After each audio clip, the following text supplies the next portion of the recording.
Alright guys. Uy, katugpan na ka dol? Sure ba?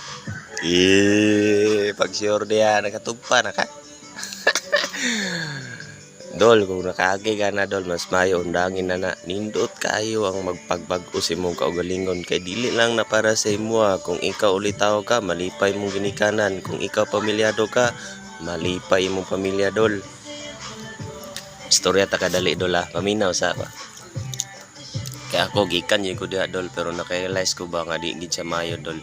Bisan pa og kanang nakay kanaang ikaalalay nga tambal na para di kay ka mapansin mong lawas unsay mong pangutok, pero samtang naa ka ng bisyo dol, dili gid siya maayo kay nagi kay paingnan na. So karelate man gid siguro kaani no. Sure ga doloy sa mga nagsulod lang ng butanga ha. Kay naman po uban nga wala gid mo sulay ana, pero na uban nakabalo nakakita pero wa gid mo tilaw. Balo gid kani lol ba?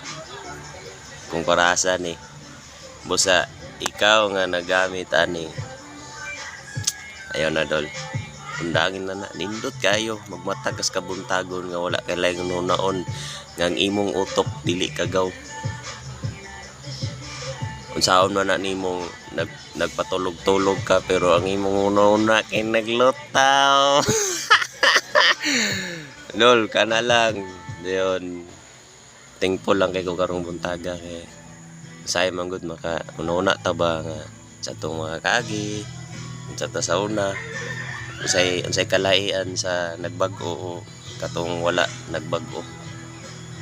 So unsa pa imong gihulat pagbag-o na, let's go.